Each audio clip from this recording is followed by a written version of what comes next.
রাধুনী। আজ বিদ্রোহী কবি কাজী নজরুল ইসলামের ১২৩তম জন্মতিথি। তাই আজ আমরা আমাদের এই রাধুনীর হেসেলে উদযাপন করব তারই জন্মদিন। আমি শ্রীতমা। শুরু করছি Emami healthy and tasty smart balance immunity boosters cooking oil presents Radhuni. রাধুনীতে এই সপ্তাহ জুড়ে চলছিল ইলিশ পার্বণ সপ্তাহ, কিন্তু আজ আমরা ইলিশ মাছের কোনো রেসিপি শিখব না, শিখব একদম অন্য রকম একটা রেসিপি। এটা অবশ্য আমাদের কাজী নজরুল ইসলামের খুব পছন্দের একটা রেসিপি, এবং যিনি আজকে আমাদের এই রাধুনীর হেসেলের অতিথি তিনি অবশ্যই কাজী নজরুল ইসলামের পরিবারেরই একজন সদস্য। তাকে দেখলেই আপনারা বুঝতে পারবেন সে কে। খেলিছ এ বিশ্বলয়ে বিরাট শিশু আনো মনে খেলিছ, প্রলয় সৃষ্টি তব পুতুল খেলা নিরজনে প্রভু নিরজনে খেলিছ এ বিশ্বলয়ে বিরাট শিশু আনো মনে খেলিছ। অসাধারণ। আলাদা করে তো বোঝানোর কোনো প্রয়োজন নেই। আজকে আমাদের রাধুনীর হেসেলের বিশেষ অতিথি কাজী নজরুল ইসলামের পরিবারের কন্যা নূপুর কাজী। নূপুরদি নমস্কার, কেমন আছো? ভীষণ ভালো। তুমি কেমন আছো? আমিও খুব অনেকটা দিন বাদে আমাদের দেখা হলো, প্রায় ২-২.৫ বছর পর। কোভিড সিচুয়েশনের আগে লাস্ট তোমার সাথে আবার দেখা। দিন চলে যাচ্ছে সব মিলিয়ে। আচ্ছা, আমাকে একটা কথা বলো, এটা আমাদের দর্শকের আমার এটা ভীষণ একটা জানার ইচ্ছে যে তোমার সাথে কাজী নজরুল, তুমি তো কাজী নজরুল ইসলামের পরিবারেরই, কবির পরিবারেরই সদস্য, তো ঠিক সম্পর্কটা কিরকম, মানে কিরকম দাদু হয় বা সম্পর্কটা ঠিক কিরকম? কাজী নজরুল ইসলামের পরিবারে কবি ৩ ভাই। বড় ভাই কাজী সাহেব চান, মেজ কবি নিজে কাজী নজরুল ইসলাম, এবং ছোট হচ্ছেন কাজী আলী হোসেন। বড় ভাইয়ের সন্তান আমার দাদু, যিনি কবির নিজের ভাইপো কাজী আব্দুল সালাম। আচ্ছা আচ্ছা। এবং আমার বড় বাবা হচ্ছেন কবি, গ্রেট গ্র্যান্ডফাদার। তার মানে গ্রেট গ্র্যান্ডফাদার, তাই তো? যদিও আমার মনে হয় যে কবি সাহিত্যিকরা সকলের সমান ব্যক্তিগত অধিকার, সমান সম্পত্তি, কিন্তু তারপরেও সেই রক্ত আমার শরীরে বইছে, সেটা তো একটা আলাদা প্রাপ্তি, এবং অনেক দায়বদ্ধতা কাজ করে এখানে। নিশ্চয়ই, অনেক দায়িত্ববোধ, সমস্তটাই অনেকটা বেশি অন্যদের থেকে। তুমি আজকে আমাদের কি শেখাচ্ছ?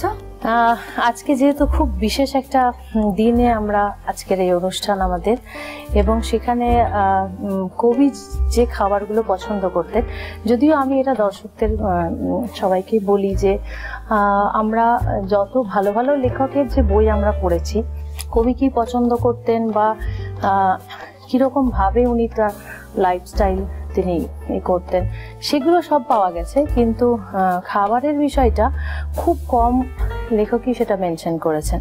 এবং বিশেষ করে আমার দাদুর কথা যেটা বললাম, আমার দাদু কবির শুধু ভাইপোই ছিলেন না, তিনি একেবারে কবির ছায়া সঙ্গী ছিলেন।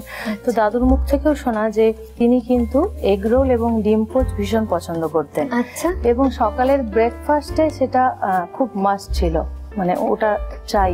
ডিম পোচ আর এগরোল, মোগলাই পরোটা, এগুলো মাঝে মাঝে এগরোলও খেতেন। আচ্ছা, আমাকে একটা কথা বলো, সেটা হচ্ছে যে কবি জন্মদিনের দিন কি খেতে পছন্দ করতেন? জন্মদিনের দিন বিশেষ করে দাদুর কাছে শুনতাম যে উনি ছানার মিষ্টি ভীষণ ভালোবাসতেন, ছানার পায়েস ভীষণ ভালোবাসতেন, এবং জন্মদিনের দিন যেটা করতেই হতো বাসায় সেটা হচ্ছে পোলাও এবং চিকেন কোরমা।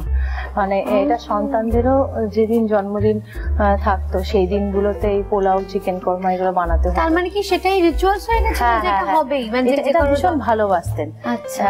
তিনি মানে বিভিন্ন রকমের খাবার ভীষণ ভালোবাসতেন, তার মধ্যে কিন্তু পোলাও এবং চিকেন কোরমাটা ভীষণ ভালোবাসতেন। তার মানে নিশ্চয়ই আজকে আমরা এরকম কোরমারই একটা কিছু রেসিপি। হ্যাঁ, আজকে সেরকমই একটা আমারও বানানোর ইচ্ছে যে সেরকম কিছু বানাবো। তাহলে কিন্তু আজকে আমরা কাজী বাড়ির চিকেন কোরমা শিখবো। একদম। চলুন তাহলে দেখে নিই কাজী পরিবারের চিকেন কোরমা বানাতে কি কি উপকরণ লাগে। কাজী বাড়ির চিকেন কোরমা: চিকেন, টক দই, আদা রসুন বাটা, নুন, কাশ্মীরি লঙ্কা গুঁড়ো, গরম মশলা গুঁড়ো, ধনে গুঁড়ো, জিরে গুঁড়ো, সাদা তেল, ঘি, গোটা গরম মশলা, পেঁয়াজ, তেজপাতা, রসুন কুচি, চিনি, দুধ, কাজু, কিশমিশ। তো বলো যে ফার্স্টে আমরা কি করছি। আচ্ছা, আজকে আমরা চিকেন কোরমা বানাচ্ছি, কবির ভীষণ পছন্দের একটি খাবার, এবং এটা একটু ম্যারিনেট করে নিলে ভালো হয়। আচ্ছা, তার আগে আমরা একটুখানি হাতটা স্যানিটাইজ করে নিই, একদম মোস্ট ইম্পর্টেন্ট। দর্শকদের আরো একবার বলে দিই, আয়ুষ শক্তি কিন্তু আমাদের এই রাঁধুনির হেসেলকে প্রত্যেকদিন স্যানিটাইজ করে দেয়, এবং এই পর্বের শেষে প্রত্যেকটি অতিথির জন্য আয়ুষ শক্তির তরফ থেকে থাকে ফিনাইল। তুমিও পাবে, তুমিও বাদ যাবে। তো ফার্স্টে ম্যারিনেট করবে তো? হ্যাঁ। আচ্ছা, প্রথমে আমরা ডান দিকে এসো। আচ্ছা, তুমি আমাকে বলো তোমার এখানে কোথায় থাকা হয় কলকাতায়? এখানে আমি থাকি টলিগঞ্জে। টলিগঞ্জে? হ্যাঁ। আচ্ছা, টলিগঞ্জের কোথায়? টলিগঞ্জে থাকি ওই করুণাময়ী লেন। করুণাময়ীতে? হ্যাঁ, ওখানে। বাংলাদেশে মানে থাকা হয় ওখানে কি? ওখানে কোথায় তোমাদের? ওখানে আমাদের তোমার বনানীতে ফ্যামিলি সবাই ওখানে, সব আম্মুরা, খালা আম্মুরা সবাই রয়েছে, মানে কাজী সব্যসাচীর পরিবার ওখানে রয়েছে। কাজী সব্যসাচীর পরিবারের সবাই ওখানেই পুরোপুরি সেটেল একেবারে। আর এখানে কবির যে বাসা, যেটা সিআইটি পদ্মপুকুর, সেই বাসাটা রয়েছে, সেখানে কবির পরিবারের সবাই যখন একসাথে হয়, হ্যাঁ, সেখানে যখন বাংলাদেশ থেকে আম্মুরা আসেন, হ্যাঁ, তখন অকেশনালি মিট হয়। এছাড়াও আসা যাওয়া তো লেগেই আছে সেখানে সব।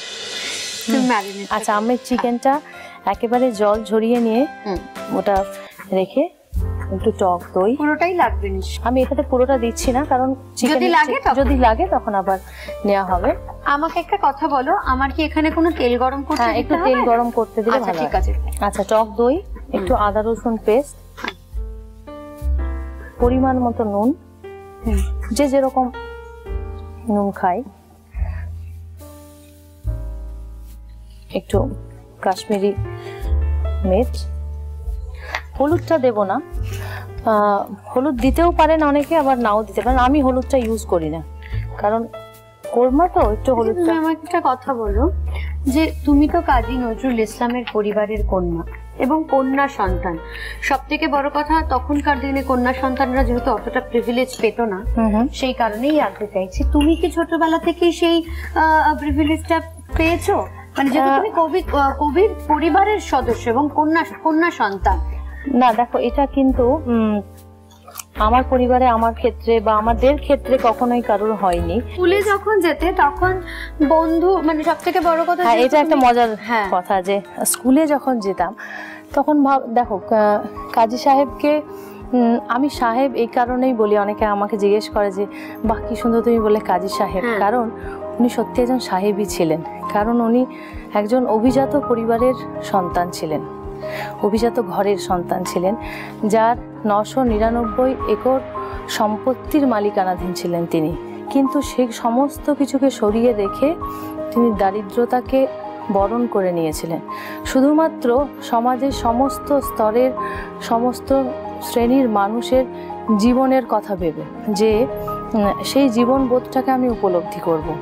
যার জন্য তিনি কবিতায় লিখছেন, হে দরিদ্র তুমি করিয়াছ মোরে মহান, দানিয়াছ খ্রিস্টের সম্মান। মানে কত বড় একটা কথা, যেটা কাজী সাহেবই পারেন লিখতে। একদমই তাই, এই কারণেই তো তিনি এত বড় মাপের, এত বড়।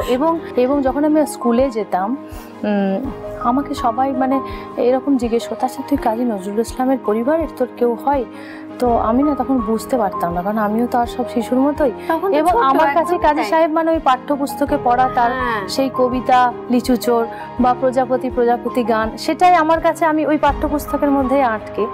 কিন্তু আমি বাড়িতে এসে যখন বাবাকে মাকে জিজ্ঞেস করতাম, আচ্ছা আমাকে বন্ধুরা জিজ্ঞেস করে কেন, বা যখন আমি কলেজ লাইফে গেলাম তখন আরও বিশেষ করে, তো তখন আমি যখন ওনার সৃষ্টির সাথে নিজেকে আরও পরিণত হতে থাকলাম, তার জীবন সৃষ্টিকে যখন ধারণ করার চেষ্টা করলাম, তখন আমি বুঝতে পারলাম যে কি মহান মাপের একজন মানুষ।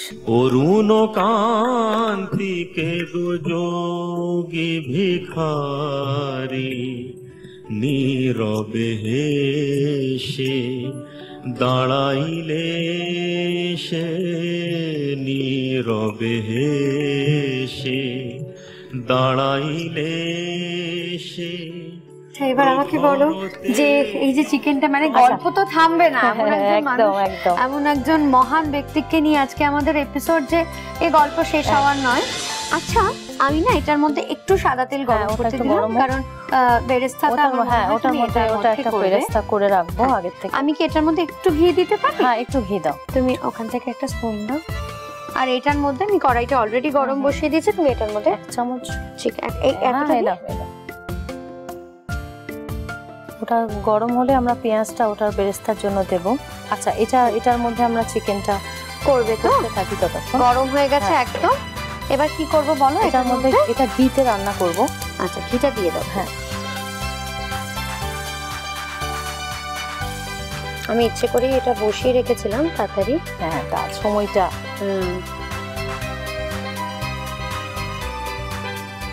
আচ্ছা, এটার মধ্যে আমরা একটু গোটা গরম মশলা একটু ঘিয়ের মধ্যে দিয়ে দিলাম। আচ্ছা, গোটা গরম মশলা, একটু তেজপাতা, তেল যথেষ্ট গরম হয়ে গেছে। একটু পেঁয়াজটা,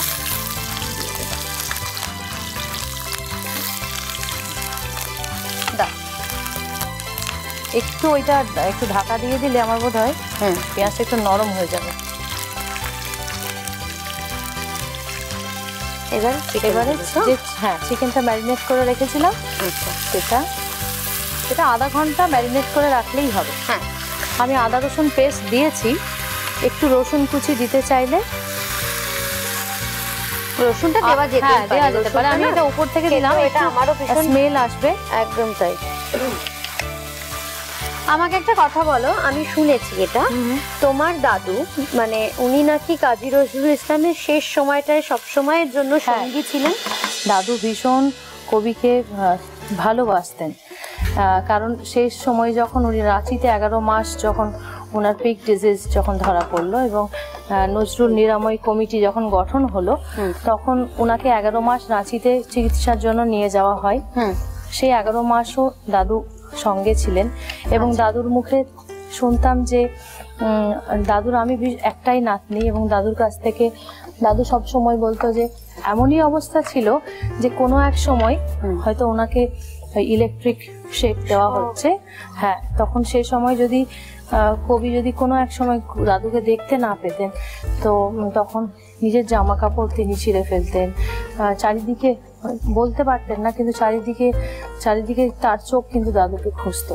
এবার এর মধ্যে কি একটু চিনি অ্যাড অন হবে? হ্যাঁ হ্যাঁ, একটু আমরা চিনি দেব, কারণ এই বেরেস্তাটাও হয়ে এসছে অলমোস্ট, একদমই লাল। আচ্ছা, চিনিটা আমি একটু বেশি দিলাম, পরিমাণ মতো, যে যেরকম মিষ্টি খাই সেরকম ভেবে। আচ্ছা, আমাদের চিকেন ফ্রাই হয়ে এসেছে। আচ্ছা, আমি কিন্তু এটা শুনেছি যে এটা জল হয় না। না, জল দেব না, দুধ দেব। তুমি কি এটা দেবে? হ্যাঁ, দুধ। ঠিক আছে। হ্যাঁ, আমি অনেকে কাজু চারমগজ পেস্ট দেয়, তো আজকে আমি পেস্ট দিইনি, আজ আমি উপর থেকে গোটা দেব। আগে দুধটা দিয়ে দিলাম। হ্যাঁ, কালারটা ভীষণ সুন্দর এসেছে। এটা চাপা দিয়ে দিই? হ্যাঁ, একটু চাপা দিয়ে দাও, একটু এটা হয়ে যাবে। বাংলাদেশ থেকে যখনই আমার ডাক আসে, বিশেষ করে প্রোগ্রামের ক্ষেত্রেই, তখন না নিজের মনের মধ্যে একটা অদ্ভুত আনন্দ হয়। আমি সবসময় বলি যে ঠিক মায়ের বাসায় গেলে যেরকম একটা আনন্দ হয় মেয়েদের, ঠিক বাংলাদেশ গেলে সেরকম, মানে ওখানকার মানুষের ভালোবাসা, আন্তরিকতা, রক্তের টান, মনিকোঠায় রাখার মতো। মানে একজন রিক্সাওয়ালাকেও আমি দেখেছি যে এমনিতে ওখানে কবি পরিবারের মানুষদের ভীষণ ওরা ভালোবাসে, সম্মান করে, খুব সম্মান করে। এবং শুধু তাই নয়, যে কোনো মানুষ এখান থেকে আমরা পুরো ফুল টিম যাই মিউজিশিয়ান নিয়ে, তো তারাও এত খুশি হয় বাংলাদেশ যাব, মানে পৃথিবীর যে প্রান্তেই শো করি না কেন, বাংলাদেশের মতো কোথাও নেই। এই যে বলে না, ভাইয়ের মায়ের এত স্নেহ কোথায় গেলে পাবে কেহ, সত্যি তাই। আমার আপনার চেয়ে আপন যে জন, খুঁজি তারে আমি আপনায়। আমি শুনি যেন তার চরণের ধ্বনি, শুনি যেন তার চরণের ধ্বনি, আমারে মুক্তি আসে বাসনায়, আপনার চেয়ে আপন যে জন খুঁজি তারে আমি আপনার। বাহ, অসাধারণ, গলাটা এত মিষ্টি। রূপদি, এবার কিন্তু আমাদের এই রান্নাটা চেখে দেখার পালা।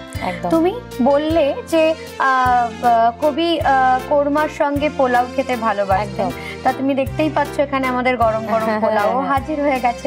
তাই দেরি না করে আমরা একটুখানি টেস্ট করে দেখি। একদম, আমরা তো টেস্ট করব, কিন্তু তার আগে কাজী বাড়ির চিকেন কোরমার রেসিপি আপনাদের জন্য আরো একবার।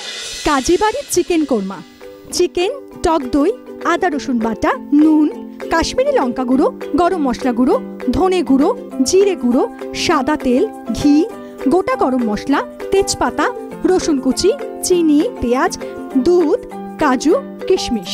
প্রথমে একটা পাত্রে চিকেন, টক দই, আদা রসুন বাটা, নুন, কাশ্মীরি লঙ্কা গুঁড়ো, জিরে গুঁড়ো, ধনে গুঁড়ো দিয়ে ম্যারিনেট করতে হবে। এরপর কড়াইতে ঘি গরম করে গোটা গরম মশলা, তেজপাতা, পেঁয়াজ, ম্যারিনেট করা চিকেন, রসুন কুচি, চিনি, দুধ দিয়ে নাড়াচাড়া করে কাজু কিশমিশ ছড়িয়ে পরিবেশন করুন কাজী বাড়ির চিকেন কোরমা। চল একবার একটু টেস্ট করি। তুমি আগে টেস্ট করো। তুমি আগে টেস্ট করো, তুমি বলো আগে কেমন হয়েছে। সত্যি কিন্তু অসাধারণ খেতে হয়েছে। পোলাওটাও কিন্তু ভীষণ ভালো হয়েছে। Thank you. আমরা দেখে নেবো আজকে আমাদের বিশেষ অতিথি আমাদের রাধুনী আকাশাটের তরফ থেকে কি কি উপহার পাচ্ছে। Emami healthy and tasty smart balance immunity boosters cooking অয়েলের পক্ষ থেকে আপনি পেয়ে যাচ্ছেন দারুণ একটা gift hamper. Ayush Shakti phenyl ও আয়ুষ শক্তি মার্বেল কেয়ারের পক্ষ থেকে আপনি পেয়ে যাচ্ছেন একটি আকর্ষণীয় গিফট হ্যাম্পার। অশোর ওপেলওয়্যার অ্যান্ড হোম অ্যাপ্লায়েন্সের পক্ষ থেকে আপনি পেয়ে যাচ্ছেন দারুণ একটা gift hamper. Tilda basmati rice ও পানজানি পাস্তার পক্ষ থেকে আপনি পেয়ে যাচ্ছেন আকর্ষণীয় একটা গিফট হ্যাম্পার। মাইনেলের পক্ষ থেকে আপনি পেয়ে যাচ্ছেন একটা আকর্ষণীয় পুরস্কার। আর থাকছে মিও আমরের পক্ষ থেকে একটা দারুণ কেক। আমরা একটা ছবি তুলে নিই, এত সুন্দর একটা মুহূর্ত। পিঠে বিলাসীর তরফ থেকেও রয়েছে তোমার জন্য কিন্তু 5টা ফুড ভাউচার। তুমি কিন্তু অবশ্যই ভিজিট করো, কারণ আমরা জানি যে এই আমাদের নলেন গুড়ের মিষ্টিটা স্পেশালি শীতকালের জন্যই আর কি এটা বিখ্যাত আর কি। কিন্তু পিঠে বিলাসীতে কিন্তু তুমি সারা বছর নলেন গুড়ের যে কোনো রকমের মিঠাই পাবে। আর বাংলাদেশের খাবার তো বাংলাদেশে তুমি গিয়ে খাওই, কিন্তু বাংলাদেশের যে কোনো আইটেমও কিন্তু তুমি পিঠে বিলাসীতে পাবা। খুব ভালো, অবশ্যই ভিজিট করো। এটার আউটলেট আছে রাসবিহারী, কালীঘাটে, আমার বাড়ির বেশ কাছাকাছি, বেশ কাছে। আমার কস্টিউম স্পন্সর করেছে প্রিয় গোপাল বিষয়। আপনারা কিন্তু অবশ্যই ভিজিট করতে পারেন প্রিয় গোপাল বিষয়ের যে কোনো আউটলেটে। প্রিয় গোপাল বিষয়ের যে কোনো আউটলেটে রয়েছে রাধুনির কিছু এক্সক্লুসিভ কালেকশন। তাই দেরি করবেন না, ঝটপট গিয়ে নিজের শপিংটা সেরে ফেলুন। চলুন দেখেন নীলাদি আমাদের জন্য আজকে কি টিপস রেখেছে। কোলেস্টেরল দূর করতে কিশমিশ উপকারী। বাগিচায় বুলবুলি তুই ফুল শাখাতে দিশনে আজি দোল, আজো হায় ফুলকলিদের ঘুম টুটেনি তন্দ্রাতে বিলুল। বাগিচায় বুলবুলি তুই ফুল শাখাতে দিশনে আজি দোল, আজো হায় রিক্ত শাখায় উত্তরে বাই ঝরছে সেদিন আসেনি দক্ষিণে হাওয়া গজল গাওয়া মৌমাছি বিভুল। বাগিচায় বুলবুলি তুই ফুল শাখাতে দিশনে আজি দোল। Emami healthy and tasty smart balance immunity boosters cooking oil presents Radhuni, সোম থেকে রবি দুপুর 1টায়।